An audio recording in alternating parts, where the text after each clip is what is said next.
Let me ask everyone a question. If someone handed you $5,000 right now, do you think it would be enough to run a family for an entire month? Absolutely. That's a lot of money. I'd probably still have money left over. Most people think that.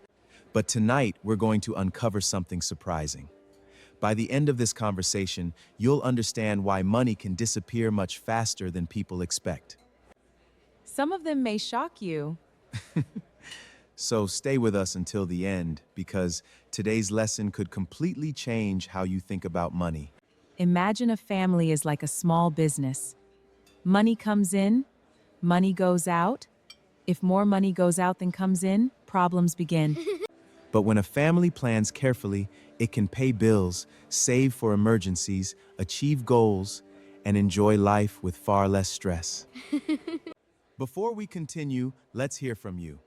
What do you think is the biggest monthly expense for most families? Housing, food.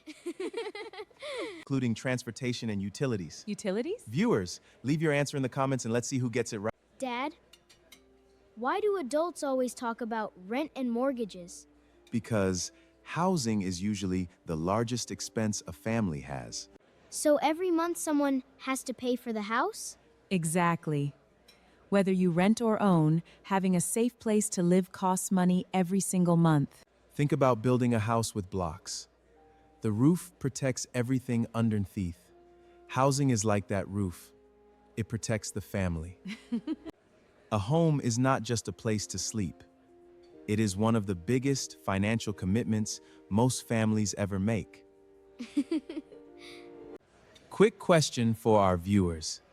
If housing took half of your monthly income, what changes would you make to your spending? Leave your answer in the comments section. I have a question. Why is it that we don't just order takeout every day? It would save a lot of cooking time. But easier is not always cheaper.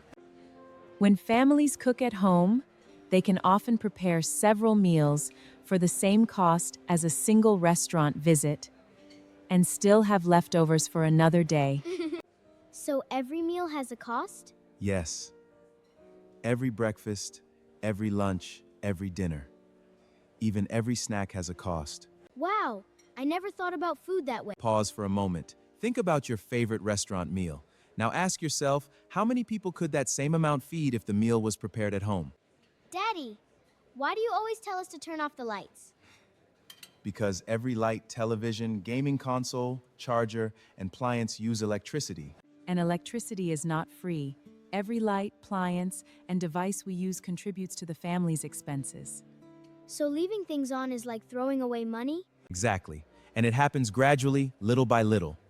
Many financial problems begin that way, through small amounts repeated consistently.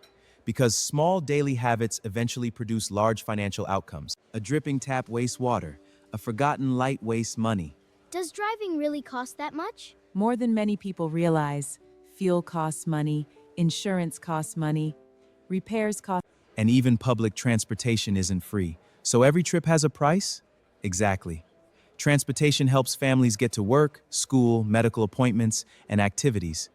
But it must be planned for. Can anyone identify the type of expense that families hope they never need, but should always be prepared for? Repairs? Good answer. Emergencies. That may be one of the smartest questions ever asked. Because every financial choice involves a trade-off.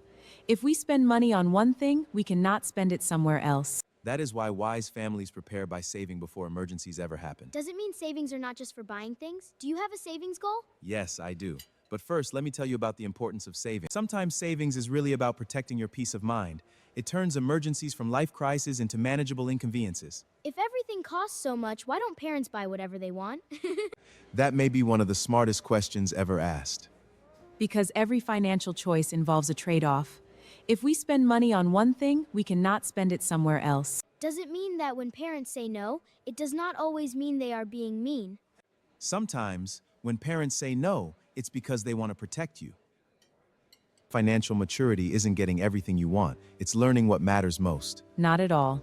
Sometimes saying no to something small today helps us say yes to something that matters tomorrow. Imagine two families. One spends every dollar it earns, the other saves a little every month.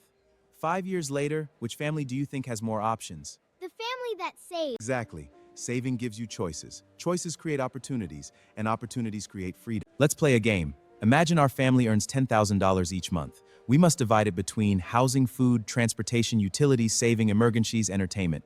How would you divide the money? This is exactly what adults do every month. We decide where every dollar should go, because if you do not tell our money where to go, it usually disappears without you noticing.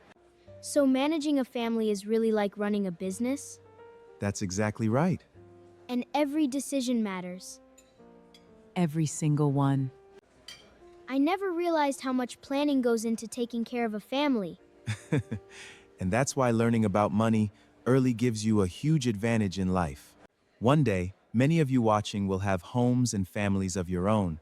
The earlier you learn how budgeting works, the more prepared and confident you will be when that time comes. Money is not just about buying things. It's about creating stability, it's about creating opportunities, and it's about taking care of the people you love. So a budget is not a punishment. Not really.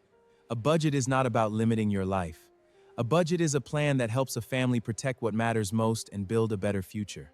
Dad, this looks delicious. Now it is your turn. What surprised you most about the cost of running a home?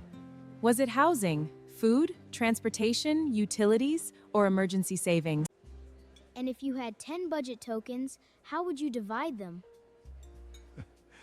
Tell us in the comments. Next time, we will reveal why some people earn a lot of money, but still end up living paycheck to paycheck. Wait, how can someone earn more and still be broke? That is exactly what we will uncover next time. Don't miss our next dinner table conversation. If this conversation helped you see money differently, subscribe, share this video, and join us next time for another dinner table conversation. Because the best financial lessons often begin around the dinner table.